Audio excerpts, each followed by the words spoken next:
नमस्ते दोस्तों, मैं आशीष कुमार शुक्ला अपने YouTube चैनल युगला देवी मोटिवेशंस के माध्यम से आपके सामने पुनः प्रस्तुत हुआ हूँ। सूरदास जी के पदों के अंतर्गत आज मैं आपके सम्मुख दूसरा पद उनका रखने जा रहा हूँ। तो चलिए उस पर चर्चा करते हैं। उनका दूसरा पद कुछ इस प्रकार से है। मन की मन ही मांझ रही, कहिए जाई कौन पै ऊधव, नाही परत कही। अवधि आधार आस आवन की, तन मन बिथा सही। अब इन जोग संदेशन सुनि सुनि, बिरहिन बिरह दही। चाहती हुती गुहारी जितहि तैं, उतमय धार बही। और सूरदास अब धीर धरहि क्यों, मर ज्यादा न लही। यानी जो गोपियां हैं काफ़ी त्रस्त हो गई हैं, काफ़ी परेशान हो गई हैं कि कृष्ण से वो बेचारी मिल नहीं पा रही हैं, बहुत ज़्यादा परेशान हो गई। तो चलिए सबसे पहले हम लोग इस पद के जो कठिन शब्द हैं उन पर चर्चा कर लेते हैं। जैसे मांझ, मांझ से तात्पर्य होता है में या अंदर। अवधि, अवधि से तात्पर्य समय से है। आधार, आधार से तात्पर्य आधार से है। आस, आस का तात्पर्य आशा। आवन की, आवन मतलब आना, यानी आवन की आने की। बिथा, बिथा कहते हैं व्यथा को या दुख को। जोग, जोग से तात्पर्य योग से है। बिरह, बिरह का तात्पर्य वियोग। दही, दही अर्थात जली। हुती, हुती से तात्पर्य थी। गुहारी, रक्षा के लिए पुकारना, उसको गुहारी कहते हैं। जितहि तैं, यानी जहां से। उत तैं, वहां से। धार, यानी योग की धारा। धीर, धीर से तात्पर्य धीरज या धैर्य। धरहि, रखें या धारण करें। क्यों, कैसे। मर्यादा, मर्यादा अर्थात मर्यादा या प्रतिष्ठा। लही, लही से तात्पर्य नहीं रही। ठीक है, तो चलिए अब पद पे चलते हैं इनके। जैसा कि कहा गया कि मन की मन ही मांझ रही, कहिए जाई कौन पै ऊधव, नाही परत कही।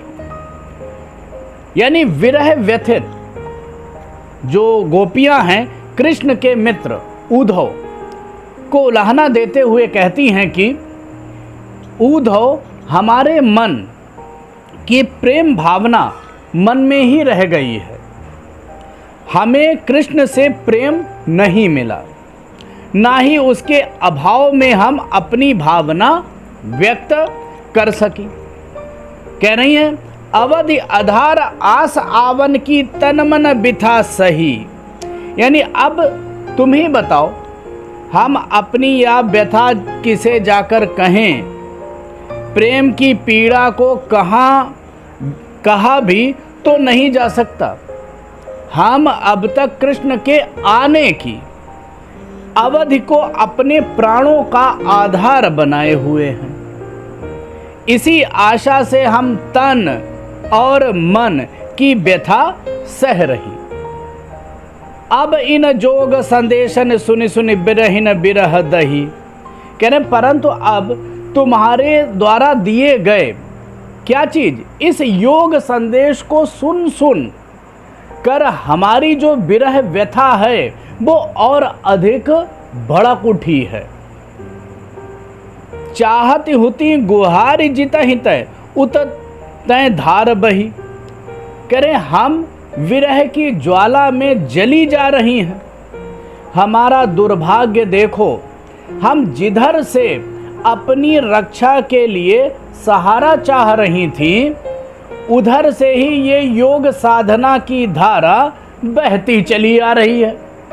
भाई वो लोग तो उधर ध्यान लगाए हुए थे कि श्री कृष्ण उस रास्ते से आएंगे और उनकी इस प्रेम रूपी विरहाग्नि को शांत करेंगे, लेकिन हुआ क्या, उसका उल्टा। उस रास्ते से कौन आ रहा है? उद्धव। क्या लेकर के आ रहे हैं? योग संदेश काहे के लिए? ताकि वो कृष्ण के प्रेम को भूल सकें। फिर अर्थात वो जो चाह रही थी कि कृष्ण हमसे आकर मिलेंगे और हमारी प्रेम भावना संतुष्ट होएगी, परंतु उन्होंने तो उल्टा हमारे लिए क्या कर दिया? योग मार्ग का सिद्धांत भेज दिया।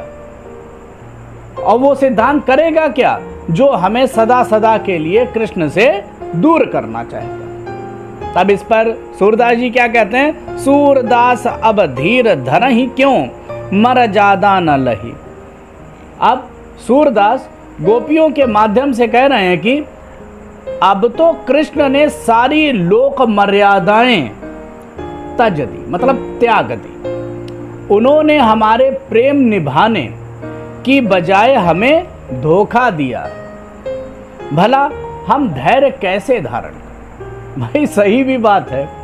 जिन गोपियों ने कृष्ण को अपना बना लिया, अपना प्राण बना लिया, तो वो तो प्राण है। अगर योग साधना से वो उस प्राण को भूलना चाहें तो क्या होएगा? उनकी तो मृत्यु हो। तो उन्होंने क्या कह दिया था कि हम तो उस चींटी की भांति हैं जो वो जानती है कि उस गुड़ में लिप्त हो जाएगी, लिपट जाएगी तो उसकी मृत्यु हो जाएगी। उन्होंने मृत्यु को अपनाना उचित समझा अपेक्षा योग के। मुझे लगता है थोड़ा बहुत समझ में आया हो शायद। अगर समझ में आया हो तो मेरे इस चैनल को सब्सक्राइब करिएगा। मैं अपने नेक्स्ट वीडियो में सूरदास जी के तीसरे पद को लेकर आऊँगा। तब तक के लिए